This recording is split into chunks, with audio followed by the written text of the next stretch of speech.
नमस्कार दोस्तों, good morning. Royal institute परिवार आप सभी का हार्दिक स्वागत करता है। आज हम संविधान की जो सीरीज लेकर चल रहे थे उसी सीरीज में आज एक नए टॉपिक के साथ आपके सामने उपस्थित है। आज अपना टॉपिक होगा, जो संविधान के मैंने भाग पढ़ाए थे 22 भाग, और आज हम पढ़ेंगे भाग 1, यानी संविधान के जो अनुच्छेद है, अनुच्छेदों की शुरुआत आज से ही हम शुरुआत करेंगे। यानी कहे तो जो अपना संविधान है, जो अनुच्छेद है, आर्टिकल है, वो आज से ही हम स्टार्ट करेंगे। तो भारत का संविधान है उसका भाग फर्स्ट आज हम देखेंगे। भाग फर्स्ट में किन किन बातों का उल्लेख है, किन अनुच्छेदों में किन बातों के किन कानूनों के बारे में कहा गया, उसके बारे में हम देखेंगे। भाग फर्स्ट है, ये अनुच्छेद 1 से 4 तक है। जब मैंने भाग 22 पढ़ाए थे तब भी मैंने बताया था कि जो भाग फर्स्ट है वो किस अनुच्छेद से किस अनुच्छेद तक है, तो वो है अनुच्छेद 1 से अनुच्छेद 4 तक। अभी जो 4 अनुच्छेद है भाग फर्स्ट में, यहीं से अपने अनुच्छेदों की शुरुआत होती है, और यहाँ से अनुच्छेद 1 से लेकर हम 395 तक अनुच्छेद चलेंगे। इसी क्रम में हम अनुच्छेदों में बढ़ते चलेंगे। इससे अपना जो क्रमवाइज अनुच्छेद है उनको याद करने की कोशिश करेंगे। आप क्लासों को कंटिन्यू देखिए, जिससे कि जो अनुच्छेद अपने क्वेश्चन में एग्ज़ाम में आते हैं तो उन एग्ज़ामों में हम इनको गलत करने से बचें। आज हम देखेंगे अनुच्छेद 1। अनुच्छेद 1 क्या कहता है? अनुच्छेद 1 परिचय, यानी जो इंडिया है, भारत है, उसका परिचय देता है। अनुच्छेद 2 कहता है अधिग्रहित राज्य। आर्टिकल 3 कहता है राज्यों का गठन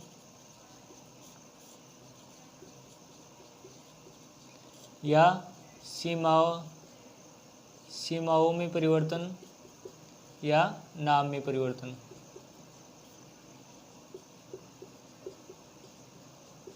ये किस आर्टिकल के तहत आता है? आर्टिकल 3। आर्टिकल 4 कहता है कि ये जो परिवर्तन किए जाते हैं ये संशोधन नहीं है, संशोधन नहीं है। ये अपने 4 आर्टिकल है किसमें? भाग फर्स्ट में। अब पहला आर्टिकल कहता है परिचय, यानी जो भारत है उसके बारे में बताएंगे कि इसका नाम क्या है, किस प्रकार इसका नाम पड़ा, और ये इस क्षेत्र में कौन कौन से राज्य है, किस प्रकार की जो भूमि है वो आती है। आर्टिकल 2 कहता है अधिकृत राज्य, यानी जो भारत में दूसरे देशों से लिए गए भूमि क्षेत्र या दूसरे देशों से जो राज्य लिए गए वो किस आर्टिकल में आते हैं? आर्टिकल 2। आर्टिकल 3 नए राज्यों का गठन, जिसे भारत में नए राज्य बनते हैं। अभी हाल ही में 2014 में जो राज्य बना था तेलंगाना, तो वो इसी आर्टिकल के तहत बना था। और जो राज्य में सीमाएं हैं, जैसे राजस्थान है तो राजस्थान की सीमाओं में विस्तार या जो कमी की जाती है वो किस आर्टिकल के तहत? आर्टिकल 3।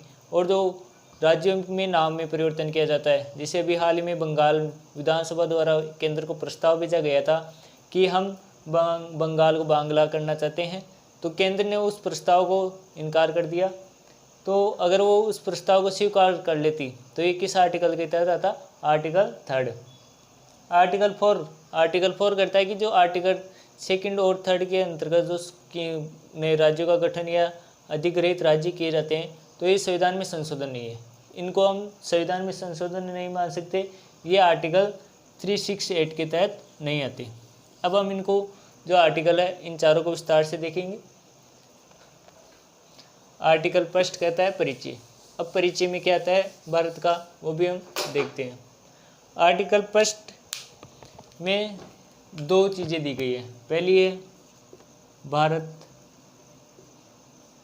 अर्थात इंडिया, दूसरी दी गई है राज्य क्षेत्र। ये किस में है? आर्टिकल फर्स्ट में। क्या दिया गया? एक तो दिया गया भारत अर्थात इंडिया, दूसरा दिया गया है राज्य क्षेत्र। अब भारत अर्थात इंडिया क्या है? अभी हाल ही में सुप्रीम कोर्ट में एक याचिका लगी थी, उसमें याचिका में ये उल्लेख किया गया है कि जो संविधान में इंडिया शब्द है उसको हटाकर केवल भारत शब्द ही रखा जाए, या इंडिया शब्द है उसके जगह हिंदुस्तान को अपनाया जाए। तो इसको सुप्रीम कोर्ट ने खारिज कर दिया, और उन्होंने कहा कि जो भारत अर्थात इंडिया है, ये इंडिया कोई अंग्रेजी का शब्द नहीं है, ये भारत का ही नाम है, जो इसका पर्यायवाची हो सकता है या इसका जो समानार्थी वो हो सकता है। तो ये जरूरी नहीं कि ये अंग्रेजी का ही नाम हो, ये अपने भारत की पहचान है, हम इसको नहीं हटा सकते। तो इस प्रकार से वो याचिका खारिज कर दी गई। अब यहाँ पर जो अपने संविधान विधा थे, जो संविधान बनाए थे संविधान सभा द्वारा, तो उन्होंने दो नाम को अपनाया, एक तो था भारत और एक था इंडिया। अब वहाँ पर उनके सामने समस्या थी कि आप ज्योग्राफी में पढ़ते हैं कि भारत का नाम कैसे पड़ा, तो वहाँ पर इनके सामने तीन चार नाम थे। पहला नाम था भारत, दूसरा हिंदुस्तान, तीसरा आर्यावर्त, चौथा था इंडिया। अब यहाँ पर इन नामों पर जब संविधान सभा में चर्चा हुई तो संविधान सभा में प्रारूप समिति थी, उन्होंने इन चार नामों के सुझाव दिए, लेकिन इनमें से एक नाम फाइनल करना था और वो नाम क्या रखना था, इस पर संविधान सभा में चर्चा हुई। तो सबसे पहले हिंदुस्तान शब्द पर चर्चा हुई। तो उसमें संविधान सभा के जो सदस्य थे उनके द्वारा कहा गया कि हिंदुस्तान है जो हिंदू धर्म विशेष यानी हिंदू धर्म विशेष के लिए हो सकता है या ये एक धर्म को प्रदर्शित कर सकता है, एक धर्म को प्रदर्शित कर सकता है, इसलिए हिंदुस्तान को खारिज कर दिया गया। इसके बाद में आर्यावर्त को इसलिए नहीं अपनाया गया क्योंकि जो आर्य थे, वैदिक काल में जो आर्य थे, उन्हीं के नाम पर आर्यावर्त पड़ा था और आर्यावर्त था हिंदू धर्म से ये संबंधित था। इसलिए संविधान सभा नहीं चाहती थी कि भारत का कोई एक विशेष धर्म हो, यहाँ सभी संप्रदायों को समान दृष्टि से देखा जाए, इसलिए इन दोनों नामों को खारिज कर दिया गया। अब बचा भारत और इंडिया। भारत भरत नाम के राजा के नाम पर पड़ा था, इसलिए भारत को अपनाया, और इंडिया इसलिए जो सिंधु नदी है भारत की, उसको जो यूनानी थे वो इंडस कहते थे और धीरे धीरे इंडस से इंडिया बनता गया। तो संविधान सभा ने कहा कि हम भारत और इंडिया दोनों शब्दों को संविधान में अपनाएंगे। इस प्रकार भारत और इंडिया दोनों शब्दों को संविधान में जगह दी गई और यहाँ कहा गया कि भारत अर्थात इंडिया, भारत जो कि इंडिया है। अब यहाँ पर ये ऐसे नहीं कि दो अलग अलग नाम है, भारत का ही नाम इंडिया है और इंडिया का ही नाम भारत है। तो यहाँ पर एक सवाल तो यहीं से बनता है कि जो अपना भारत अर्थात इंडिया है वो किस अनुच्छेद, भारत शब्द किस अनुच्छेद में आता है, तो वो है अनुच्छेद 5। अब दूसरा आता है राज्य क्षेत्र, कि भारत के राज्य क्षेत्र कौन कौन से होंगे। तो भारत के राज्य क्षेत्र फर्स्ट तो आते हैं भारत के राज्य, सेकंड पर केंद्र शासित प्रदेश यूनियन टेरिटरीज, थर्ड पर आते हैं अधिग्रहित राज्य, अधिग्रहित राज्य। राज्य क्षेत्र में 3 प्रकार के राज्य क्षेत्रों का उल्लेख किया गया। फर्स्ट पर है राज्य, दूसरे पर यूनियन टेरिटरीज और थर्ड पर अधिग्रहित राज्य। अब फर्स्ट पर अभी वर्तमान में अपने 28 राज्य हैं, तो 28 राज्य किसमें आते हैं, अनुच्छेद 2 में, और उनका जो क्षेत्र है वो भी इसमें आता है। केंद्र शासित प्रदेश है भारत में भी 8, और वो जो 8 केंद्र शासित प्रदेश है वो भी भारत के राज्य क्षेत्र में आते हैं।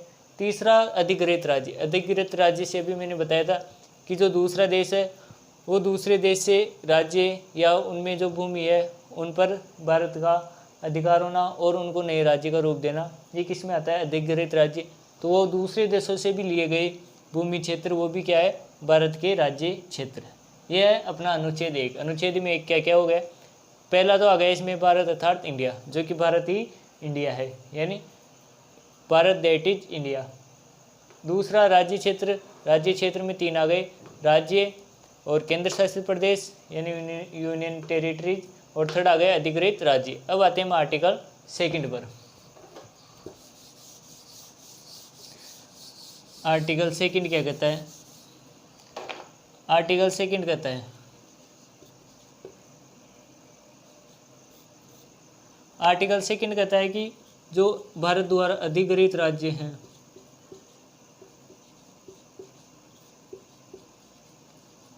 उनको राज्य बनाना। जब अभी 1960 में जब बेरोजगारीवाद हुआ था तो जो बांग्लादेश था यानी पूर्वी पाकिस्तान था उस समय, तो उसको भारत का बिहार राज्य और जो पश्चिम बंगाल उसमें से कुछ हिस्से 1960 में 1958 में नेहरू मून वाद समझौता हुआ था। नेहरू और मून ये दोनों प्रधानमंत्री थे भारत और पाकिस्तान के। तो इनके बीच समझौता हुआ कि जो भारत के बिहार और पश्चिम बंगाल में जो पाकिस्तान के क्षेत्र है वो पाकिस्तान को दिए जाए, और इस समझौते के तहत उनको दिया गया। तो जो अधिकृत राज्य हैं, अभी हाल में 102वां संशोधन हुआ था, उसमें मोदी द्वारा जो बांग्लादेश की जो 111 बस्तियाँ थी भारत में उनको दिया गया, और कुछ बस्तियाँ बांग्लादेश से भारत को मिली। तो जो भारत को मिली वही क्या है, अधिकृत राज्य है, वो भारत ने प्राप्त किए दूसरे देश से। तो अब वो अपने भारत का हिस्सा है, अपने भारत का राज्य क्षेत्र है, और उसी क्षेत्र को हम कहते हैं अधिकृत राज्य। ये अपना आर्टिकल 2। अब आते हैं अपने आर्टिकल 3 जो कि इम्पोर्टेंट है, इससे क्वेश्चन बन सकता है अपने एग्जाम में। ये आर्टिकल हाल ही में चर्चाओं में भी रहा। आर्टिकल 3 कहता है नए राज्यों का गठन, सीमाओं में परिवर्तन,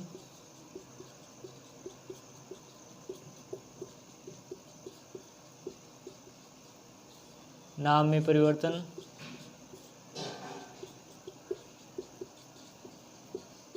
आदि। इस आर्टिकल के तहत नए राज्यों का गठन किया जाता है। जैसे पहले अपने झारखंड, छत्तीसगढ़ और उत्तराखंड ये 3 राज्य बनाए, फिर अभी तेलंगाना बनाया। तो किस आर्टिकल के तहत? आर्टिकल 3 के तहत। और जो सीमाओं में जो राज्य है उनकी सीमाओं में परिवर्तन किया जा सकता है। जैसे जब राज्य पुनर्गठन आयोग आया, हम पढ़ेंगे आगे राज्य पुनर्गठन आयोग, फैजल अली आयोग और जो उद्धर आयोग है वो भी हम अगले वीडियो में देखेंगे। अभी हम बाघ पस्ट देख रहे हैं तो इसके बारे में देखते हैं।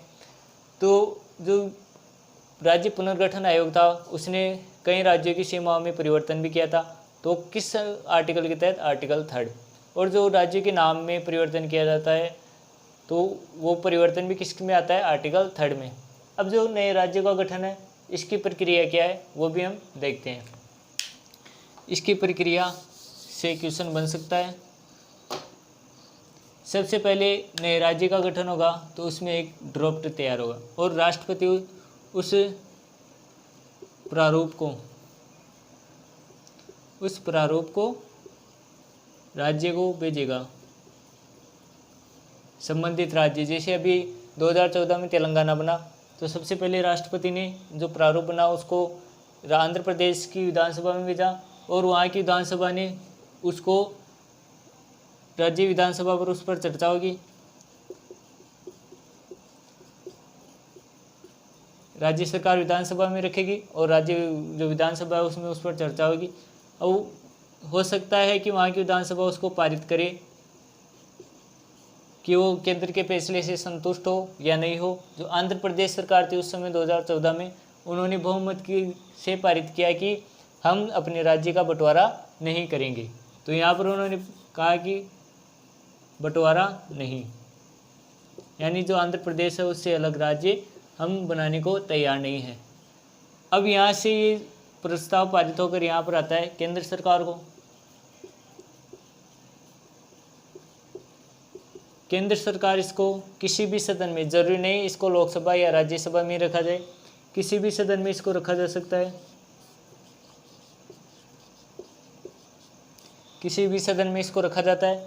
उसके बाद में उस पर चर्चा होती है और चर्चा होने के बाद दोनों सदनों में पारित होती है साधारण बहुमत द्वारा। साधारण बहुमत द्वारा पारित होना चाहिए। अब यहाँ पर ये नहीं कि लोकसभा द्वारा पारित हो गया तो नए राज्यों का गठन हो जाएगा, या राज्यसभा द्वारा पारित हो गया तो नए राज्यों का गठन हो जाएगा। यहाँ पर दोनों सदनों द्वारा साधारण बहुमत द्वारा पारित होना चाहिए, तभी नए राज्य का गठन होगा। अब यहाँ पर बहुमत द्वारा पारित होने पर पारित हो गया, यहाँ से पारित होने पर ये जाता है वापस किसके पास? राष्ट्रपति के पास, और राष्ट्रपति इस पर अपनी राय देता है। राष्ट्रपति जाता है, राष्ट्रपति इस पर हस्ताक्षर करता है। राष्ट्रपति इसको वापस पुनर्विचार के लिए नहीं भेज सकता, पुनर्विचार के लिए नहीं भेज सकता। अभी जो कई विधेयक होते हैं जिन पर राष्ट्रपति वापस संसद को या मंत्रिपरिषद को वापस पुनर्विचार के लिए भेज देता है, लेकिन जो नए राज्य का गठन संबंधित प्रस्ताव है उसको वापस पुनर्विचार के लिए नहीं भेज सकता, उस पर राष्ट्रपति हस्ताक्षर करता है। जैसे राष्ट्रपति हस्ताक्षर करता है तो वह अधिनियम बनता है और अधिनियम के द्वारा नए राज्य का गठन होता है। अब यहाँ पर एक आया कि जो राज्य सरकार है वो न चाहते हुए भी न चाहते हुए भी कि अपने राज्य का बंटवारा हो या अपने राज्य से दूसरा राज्य बने, न चाहते हुए भी उसको केंद्र सरकार द्वारा, अगर केंद्र सरकार ने मान लिया या केंद्र सरकार संसद द्वारा पारित कर दिया कि अब तो नए राज्य का गठन होगा, प्रस्ताव पारित होगा, राष्ट्रपति शासन वो राष्ट्रपति द्वारा हस्ताक्षर कर दी तो वो नए राज्य का गठन हो जाता है। इसमें राज्य सरकार की कोई भूमिका नहीं होती, बस जो संबंधित राज्य है उससे एक प्रस्ताव पारित हो जाता है या नहीं होए तो भी केंद्र सरकार उसको पारित करके नए राज्य का गठन कर देती है। ये था अपना आर्टिकल 3। अब आते हैं हम अपने आर्टिकल 4 पर।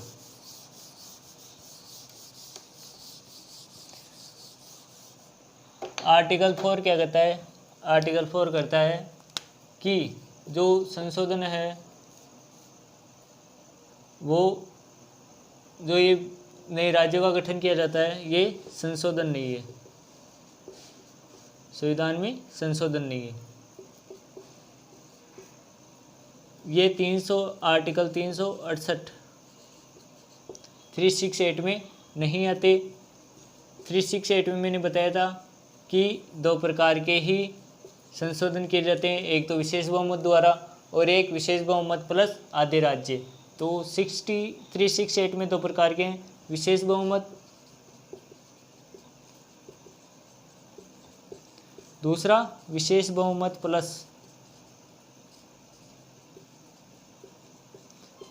प्लस राज्य, आधे राज्य की संतुष्टि, आधे से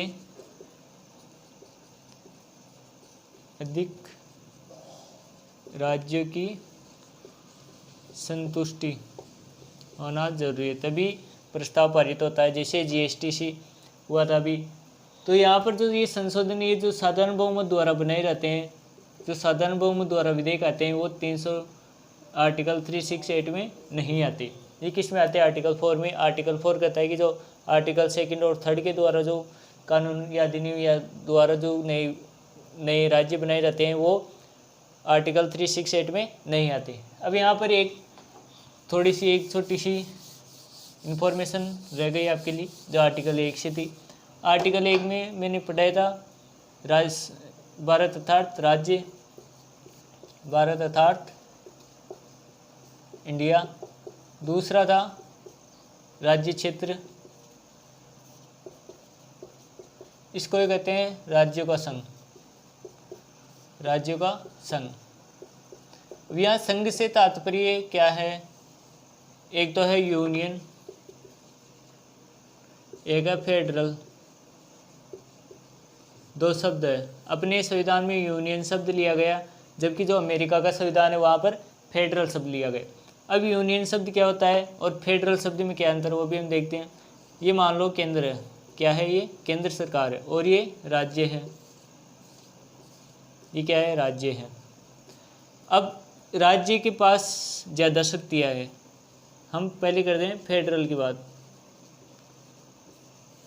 राज्य के पास ज़्यादा शक्तियाँ है और वह अपनी शक्तियाँ कुछ केंद्र को देता है। यहाँ पर केंद्र राज्य को नहीं दे रहा, यहाँ पर राज्य केंद्र को शक्तियाँ दे रहा है।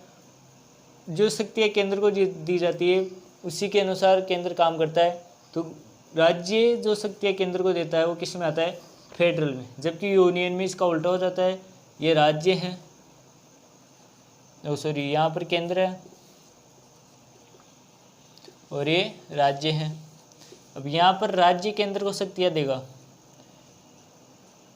सॉरी केंद्र राज्य को शक्तियाँ देगा, जबकि यहाँ हो रहा था कि राज्य केंद्र को शक्तियाँ दे रहा था।